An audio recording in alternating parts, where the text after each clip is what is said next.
Ողջույն, բարի օր։ Իմ անունը Բեն Պակ է։ Ես Կորեա-ամերիկյան իրավապահ կազմակերպության նախագահն եմ և LAPD-ի ներկայիս պահեստազորի սպան։ Ես ձեզ կներկայացնեմ շնորհանդես «Անվտանգությունը և իրազեկությունը որպես հիմնարար կրթություն» վերնագրով։ Այս շնորհանդեսը հնարավոր է դարձել և հովանավորվում է Կալիֆորնիայի սոցիալական ծառայությունների վարչության կողմից, ինչպես նաև PACE-ի, Ասիա-խաղաղօվկիանոսային զբաղվածության կոնսորցիումի, Քալեոյի, Կորեա-ամերիկյան իրավապահ կազմակերպության և PACE-ի համատեղ նախագծի շրջանակներում։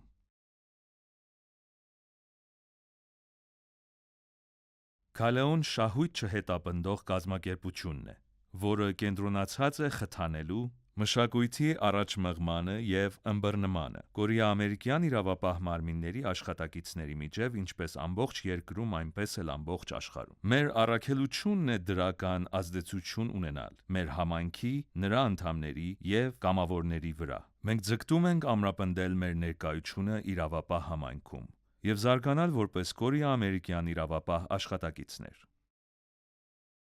PACE Ասիա-խաղաղօվկիանոսյան զբաղվածության կոնսորցիումը համայնքային զարգացման կազմակերպությունն է, որը մշակում է տնտեսական լուծումներ՝ լուծելու զբաղվածության, կրթության, բնակարանային, բնապահպանական և բիզնեսի զարգացման խնդիրները Ասիա-խաղաղօվկիանոսյան և Լոս Անջելեսի այլ տարբեր համայնքների համար։ PACE-ը տարեցների խնամքի կառավարման ընկերությունն է։ Նրանք օգնում են ընտանիքներին լուծումներ մշակել իրենց տարեց հարազատների երկարաժամկետ խնամքի կարիքների համար, և նրանք Կալիֆորնիայի սերտիֆիկացված տնային խնամքի գործակալությունն են։ Այսօրվա օրակարգը ներառում է ատելության հիմքով կատարվող հանցագործությունների և ատելության միջադեպերի սահմանումը, ատելության դրդապատճառները, վիճակագրությունը և հակաասիական ատելությունը։ Ինչ անել, եթե դուք ատելության զոհ եք, գիտելիքների ստուգում։ Ինչ անել, եթե դուք ականատես եք ատելության և 5 դիերը ամփոփում,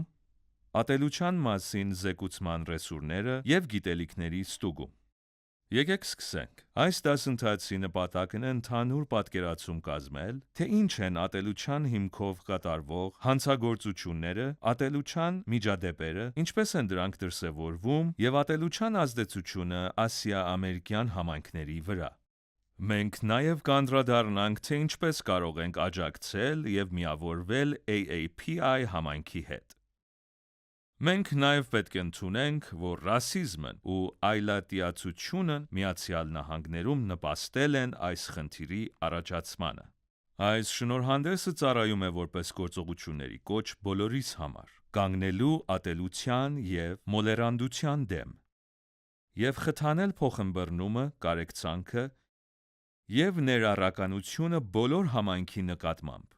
Ինչ է ատելության հիմքով կատարվող հանցագործությունը։ Այդ հանցելագործությունն է անձի, խմբի կամ սեփականության դեմ, որը դրդված է զոհի իրական կամ ենթադրյալ պաշտպանված սոցիալական խմբի կողմից։ Ատելության հիմքով կատարվող հանցագործությունները կարող են դիտարկվել կամ որպես զանցանք, կամ որպես ծանր հանցագործություն՝ կախված կատարված գործողություններից։ Նրանք հաճախ բռնի բնույթ ունեն, ինչպիսիք են հարձակումը, սպանությունը, հրկիզումը, վանդալիզմը կամ նման հանցագործություններ կատարելու սպառնալիքները։ Այն կարող է նաև ներառել դավադրությունը կամ մեկ այլ անձի նման հանցագործություններ կատարելու խնդրանքը, նույնիսկ եթե հանցագործություն չի կատարվել։ Կալիֆորնիայում դուք կարող եք լինել ատելության հիմքով կատարվող հանցագործության զոհ, եթե դուք թիրախավորվել եք ձեր իրական կամ ենթադրյալ ռասային կամ էթնիկ պատկանելության, ազգության, կրոնի, սեռի, սեռական կողմնորոշման, ֆիզիկական կամ մտավոր հաշմանդամություն պատճառով։ Ատելության միջադեպը գործողություն կամ վարք է, որը դրված է ատելությամբ, բայց որը մեկ կամ մի քանի պատճառներով չի համարվում հանցագործություն։ Ատելության միջադեպերի օրինակներ են պիտակավորումը,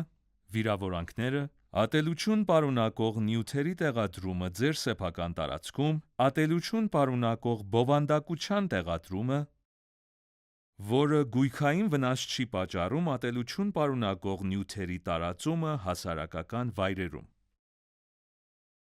Ինչ է ատելության միջադեպն ընդդեմ ատելության հիմքով կատարվող հանցագործության։ Ատելության միջադեպերը չեն համարվում քրեական գործողություններ։ Դրանք ներառում են թշնամական կամ վիրավորական խոսք, կամ անհարգալից կամ խտրական վարքագիծ, դրված կողմնակալությունից։ Այդուհանդերձ դրանք չեն դարձել հանցագործություններ, քանի որ դրանք չեն համապատասխանում հանցագործություն համարվելու չափանիշներին։ Ատելության հիմքով կատարվող հանցագործությունների միջադեպերի դրդապատճառները։ Ռասիզմ, համոզմունք, որ ռասան հիմնարար գործոնն է, որը որոշում է մարդկային հատկություններն ու կարողությունները, և որ ռասայական տարբերությունները հանգեցնում են մեկ ռասայի ներհատուկ գերազանցությանը մյուսների նկատմամբ։ Գործողություններ կամ վերաբերմունք, որոնք արտացոլում և խթանում են այս համոզմունքը։ Ռասայական խտրականություն կամ նախապաշարմունք։ Այլատիացություն, զզվանք կամ թշնամանք, արհամարհանք կամ վախ օտարների, այլ մշակույթների մարդկանց կամ անծանոթների նկատմամբ։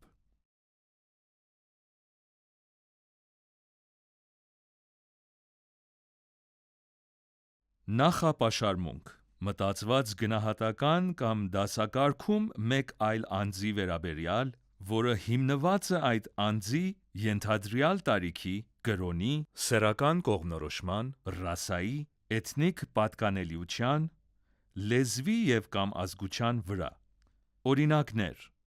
Չինաստանի, չինական, ասիական վիրուս, Ուհանի վիրուս, կունգ գրիպ և այլ բնութագրիչներ COVID-19 նկարագրելու համար։ Մենք պատրաստվում ենք կարճ տեսանյութ դիտել ասիական ատելության հիմքով կատարվող հանցագործությունների վերաբերյալ, որոնք տեղի են ունենում մեր երկրում։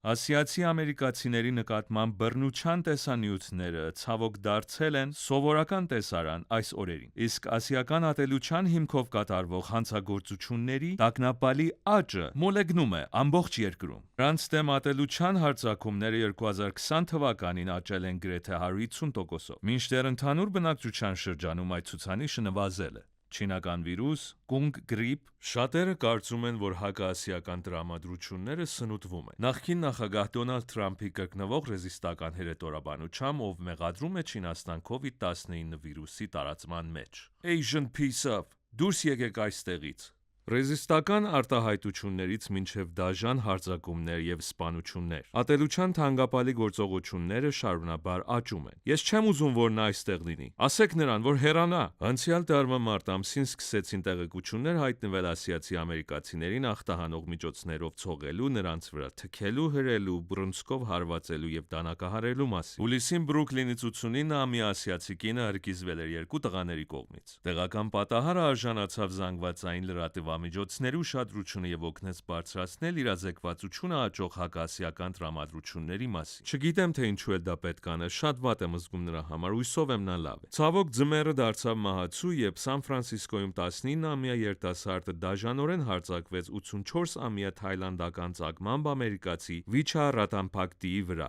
ինչը հետագայում հանգեցրեց տարեց տղամարդու ողբերական մահվանը։ Մարտ ամսին հակաասիական տրամադրություններում լուրջ շրջադարձ կատարվեց։ Նախ զանգվածային կրակոցներով 21-ամյա տղամարդու կողմից Ատլանտայի 3 սպասարանում, որի արդյունքում 8 մարդ մահացավ, որոնցից 6-ը ասիացի կանայք։ Միգուցե ես պարզապես շատ եմ ճնշում իմ զգացմունքները, գիտեմ, որ դրանք այս կամ այն կերպ դուրս կգան։ Մարտի վերջին 65-ամյա ֆիլիպինուհին հարձակման էր ենթարկվել եկեղեցի գնալիս Նյու Յորքի շքեղ բնակելի շենքի մոտ։ 38-ամյա տղամարդը ոտքով հարվածել է կնոջ որովային, գետնին տապալել նրան և մի քանի անգամ հարվածել նրա դեմքին։ Մինչդեռ տեսանյութում երևում է, թե ինչպես են երկու շինարարական բանվորներ հետևում տեղի ունեցածին և ոչինչ չեն ձեռնարկում օգնելու համար։ Մինչ հարձակումները շարունակվում են, ասիա-ամերիկյան համայնքի ներկայացուցիչները հակահարված են տալիս, ինչպես օրինակ այս 76-ամյա ասիացի տատիկը Սան Ֆրանցիսկոյում, ում դեմքին հարվածել են, բայց նա պայքարել է 39-ամյա հարձակվողի դեմ, հարվածելով դրան փայտով։ Այս անհեթեթ եւ սարսափելի գործողությունները առաջացրել են բողոքներ ամբողջ երկրում եւ զայրացրել են ընտանիքներին ու ընկերներին, ովքեր բարձրաձայնում են այդ մասին։ Ինչպես Սեմ Չենը, ում 52-ամյա մայրը հարձակման էր ենթարկվել ու գետին նետվել անցած փետրվարին Քուինզում 47-ամյա տղամարդու կողմից։ Դերասանուհի Օլիվիա Մունգը ընտանիքի ընկեր մեծ ուշադրություն է հրավիրել դեպքի վրա այն բանից հետո, երբ այդ մասին հրապարակել է սոցիալական ցանցերում։ Այս հարձակումը, ինչպես շատ ուրիշներ, չէր համարվում ատելության հիմքով կատարվող հանցագործություն, ուստի Չենը այժմ բարձրաձայնում է։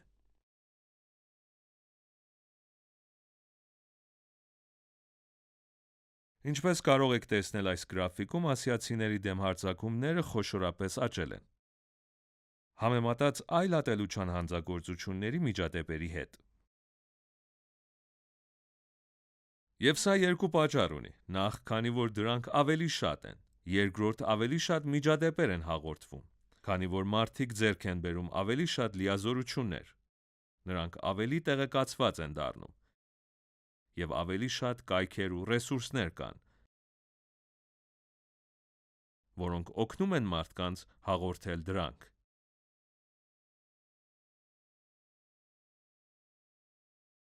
Այս հաղորդված դեպքերի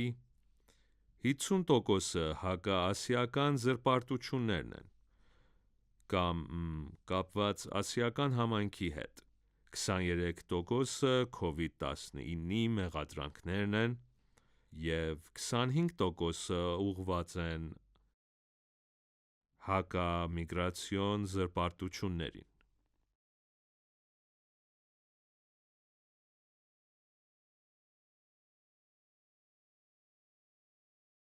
Քանի որ COVID-19-ը ավարտվեց 2022 թվականին կամ գրեթե նվազվեց,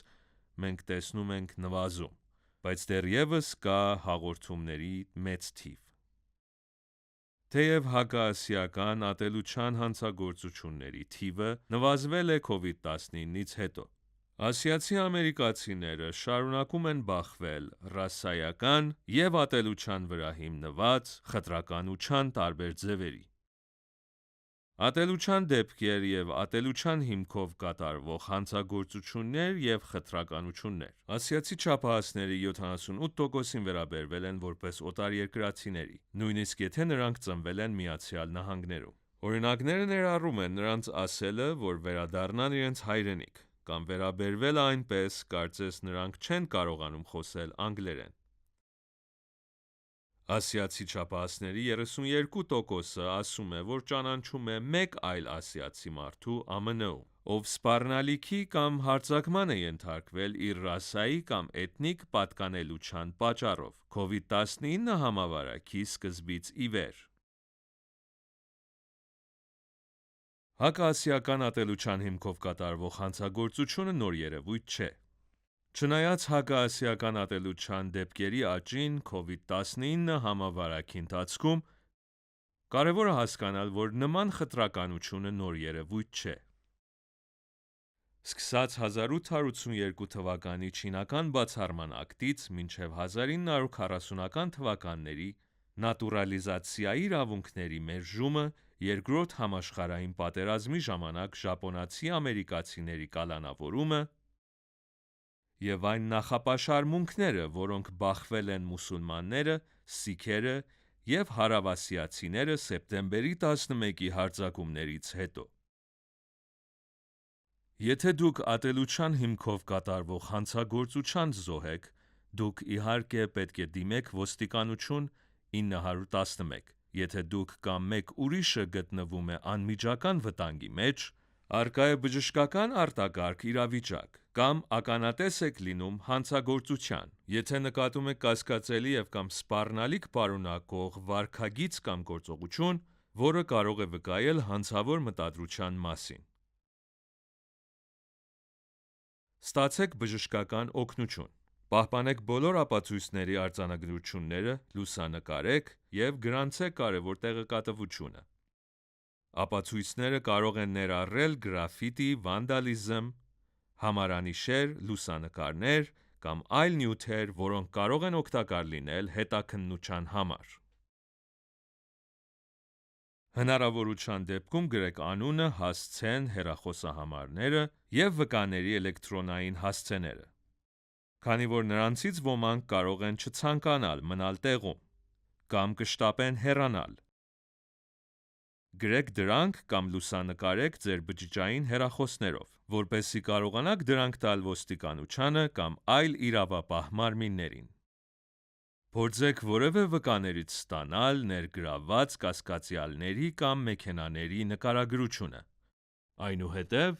կապվեք ձեր տարածաշրջանի համայնքային կազմակերպությունների հետ, և նրանք կարող են օգնել ձեզ արձագանքել ատելության հիմքով կատարվող հանցագործություններին կամ միջադեպերին։ Եվ դուք կարող եք լրացնել դեպքի մասին հաղորդումները, թե հեռախոսով, թե առցանց միջոցով։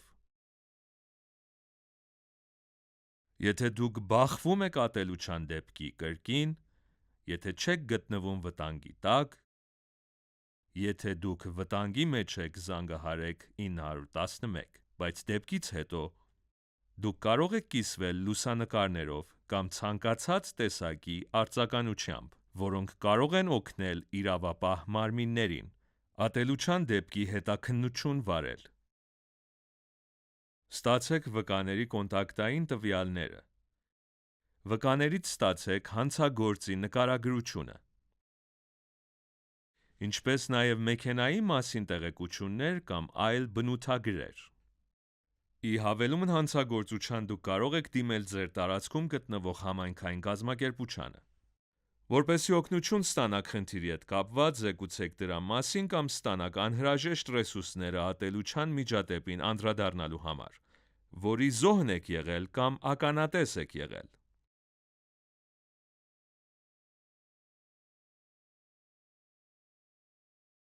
Իմացեք ձեր իրավունքները։ Շատ մարդիկ կարող են անհարմար զգալ իրավապահների հետ շփվելուց,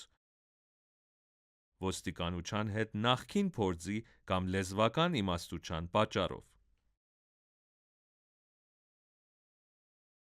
Իմացեք, որ եթե դուք եք նախաձեռնում փոխգործակցություն ոստիկանության հետ, կարող եք ցանկացած պահի դադարեցնել այն, զրույցը սկսելը բացատրելով, որ նախկինում ունեցել եք բացասական փորձ ոստիկանության հետ,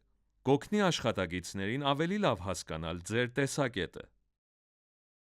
Կարող եք ցանկացած պահի պահանջել ավագ պաշտոնյայի, եթե զգում եք, որ աշխատակիցը չի օգնում ձեզ, կամ որ ձեզ անտեսում են։ Նաև ձեր իրավունքն է հաղորդել ոստիկանության հետ ունեցած կապը, և ոստիկանությունը չի կարող կանգնացնել ձեզ հաղորդելու տեսագրման կամ ձայնագրման միջոցով։ Կարևոր է հիշել, որ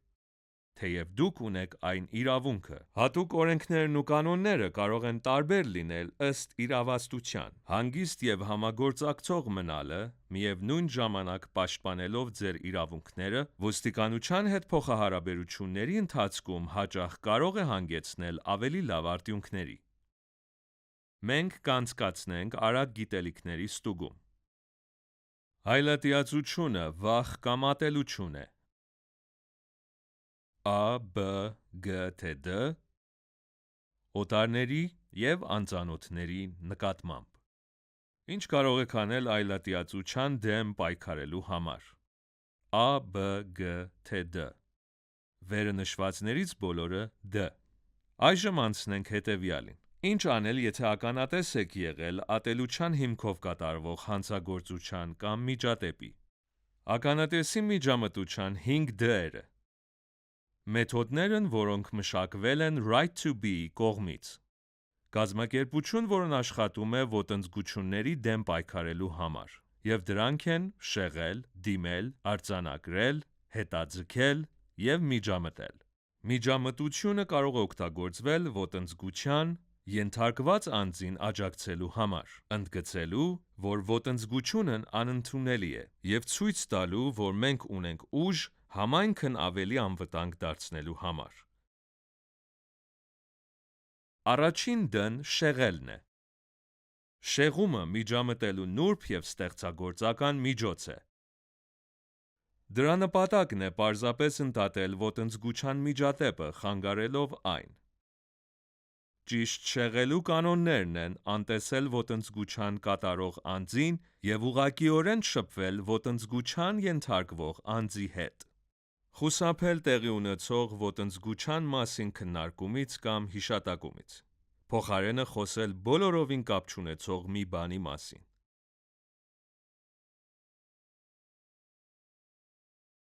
Այդպիսի օրինակ կարող է լինել, եթե դուք լինեք դեպքի ականատես։ Դուք կարող եք ասել, օրինակ, կներեք, կարող է ինչ-որ մեկը ինձ ասել, թե որտեղ է ավտոբուսը։ Գիտեք, թե սա որ փողոցն է։ Որ կողմում է այս փողոցը։ Դուք ցանկանում եք ընդհատել այն, ինչ տեղի է ունենում, շղելով նրանց ուշադրությունը։ Դիմել։ Դա երրորդ կողմից օգնություն խնդրելու գործընթացն է, ոտնձգությանը միջամտելու համար։ Դիմելու կանոններն են. որոնել կամավորի, ով պատրաստ է և ցանկանում է օգնել։ Հաճախ հիանալի ընտրություն է ձեր կողքին գտնվող անձը, երբ ինչ-որ մեկին դիմում եք ձեզ օգնելու։ Փորձեք հնարավորինս հստակ ասել նրան, թե ինչի եք ականատես լինում և ինչպես եք ցանկանում, որ նա օգնի ձեզ։ Այդպիսի օրինակ կարող է լինել, եթե դուք լինեք դեպքի ականատես, ասեք. ներեցեք, այս անձը ոտնձգության է ենթարկվում, կարող եք օգնել։ Եվ եթե սա տեղի է ունենում ավտոբուսում կամ նման ինչ-որ տեղ, կարծում եմ, որ ավտոբուսի վարորդը կլինի օրինակ պատասխանատվություն փոխանցելու համար, որպեսզի դադարեցնի միջադեպը։ Արձանագրել։ Արձանագրությունը ներառում է կամ տեսագրումը, կամ գրառումներ կատարելը ոտնձգության դեպքի առթիվ։ Դեպքի մասին զեկուցելը կարող է շատ օգտակար լինել, բայց կան մի քանի կարևոր կանոններ ոտնձգությունը անվտանգ և պատասխանատու կերպով արձանագրելու համար։ Գնահատեք իրավիճակը։ Եթե ոչ ոք չի օգնում ոտնձգության ենթարկվող անձին, ապա օգտագործել 5 դերի մեթոդներից մեկ ուրիշը։ Տեսագրել որևէ մեկի նկատմամբ ոտնձգության փորձն արած համոզելու, որ նա օգնություն է ստանում, կարող է առաջացնել լրացուցիչ հոգեբանական վնաս։ Այլ կերպ ասած, եթե պատրաստվում ես տեսագրել, համոզվեք, որ հարձակման ենթարկված անձի անվտանգությունը վտանգված չէ։ Եվ եթե կարծում եք, որ տեսագրությունը հետագայում օգտակար կլինի հետաքննությանը։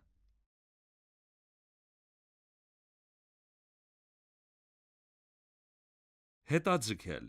Նույնիսկ եթե դուք չկարողանաք անհապաղ գործել, դուք դեռ կարող եք աջակցել այն անձին, ով ոտնձգությունների է ենթարկվել, հետագայում կապ պահպանելով նրա հետ։ Շատ տեսակի ոտնձգություններ տեղի են ունենում ակնթարթորեն կամ շատ արագ, և ոչ միշտ է հնարավոր, որ մենք հնարավորություն ունենանք միջամտելու այլ կերպ, բայց պետք չի անտեսել կատարվածը և առաջ շարժվել։ Դուք կարող եք օգնել նվազեցնել այդ անձի տրավման, խոսելով նրա հետ ոտնձգության դեպքից հետո, և այն բանից հետո, երբ դա տեղի կունենա, դուք կարող եք օգնության գալ նրանց, տեսնելու թե արդյոք նրանք որևէ ռեսուրսների կարիք ունեն, և միջադեպից հետո ռեսուրսներ տրամադրել նրանց։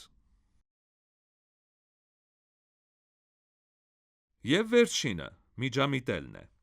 Երբեմն դուք կարող եք ցանկանալ ուղղակիորեն արձագանքել ոտնձգություններին, պատճառաբանելով ոչ պատշաճ պահվածքը և առերեսվել վնաս պատճառող անձի հետ, այսինքն եթե կարծում եք, որ դա անվտանգ է, դուք կարող եք ուղղակիորեն ներգրավել և միջամտել կամ օգնել իրավիճակին։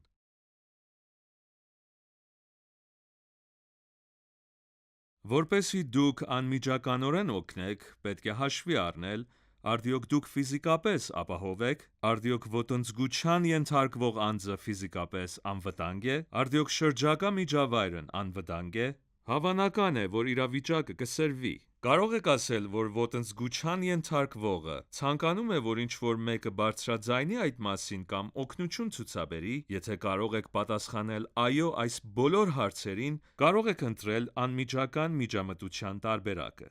Անմիջական միջամտության երկրորդ կանոնը այն կարճ և հստակ պահելն է։ Որքան էլ որ գայթակղիչ լինի, խուսափեք երկխոսությունից, բանավեճից կամ վիճաբանությունից, քանի որ այսպես իրավիճակը կարող է սրվել։